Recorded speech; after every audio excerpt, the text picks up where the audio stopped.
Vroom Vroom Race fans, it's Sunday in the life of a motorsports obsessed pastor, and I'm not at church this day because I was at a wedding in Iowa, so I had Sunday off. Though you saw me with my dirt racing t-shirt on from Knoxville, and I got to watch a Formula One race live, which I don't normally do.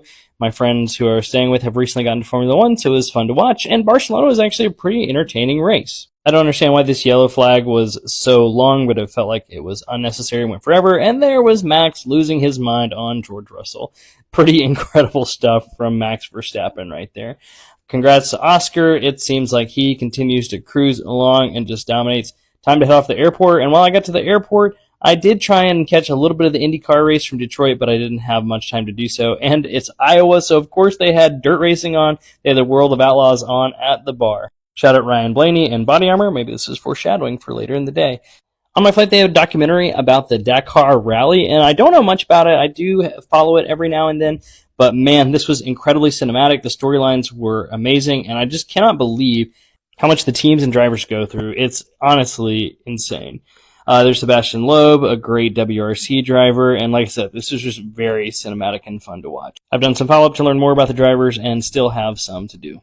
I've landed back home, and it's time to hop on the train, y'all. I enjoy taking the train ride home. To pick me up from the train station, of course, are my sweet dog Toto and my amazing wife Vanessa.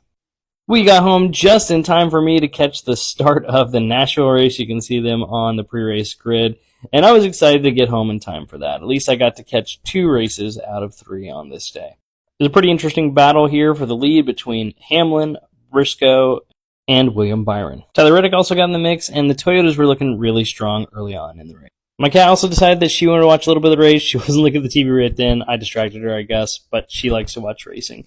And Ryan Blaney ended up coming to the front. Another great battle for the lead between Hamlin, Blaney, and Byron. There's my boy cat who is watching just for a second. Carson Hocevar had a really impressive run, and it feels like just a matter of when, not if, he will win, and he seems to keep knocking on that door. It was a Sunday night race, and I traveled, so it's time to move from the living room to the bedroom, so for whatever reason, my TV wasn't working with Prime, but my iPad sure was. I was proud of Bubba Wallace and the 23 team for rebounding. I was worried that they're going to have another bad race, but man, they showed us some real speed, and if they hadn't had that pit road speeding penalty early on, who knows how far they could have gone. Ryan Blaney has shown a ton of speed this year running up front, but just doesn't have all the finishes to show for it, and so I'm glad he finally got a win, and he just had the dominant car, especially in the second half of the race. I also love how Ryan Blaney celebrates a win. Here he is doing a burnout, even though he says that he doesn't do burnouts, and how people have discouraged him from doing so. But he did his initial kind of Alan Quickie lap and then went and did a burnout, so I appreciated that. And he really knows how to rile up a crowd.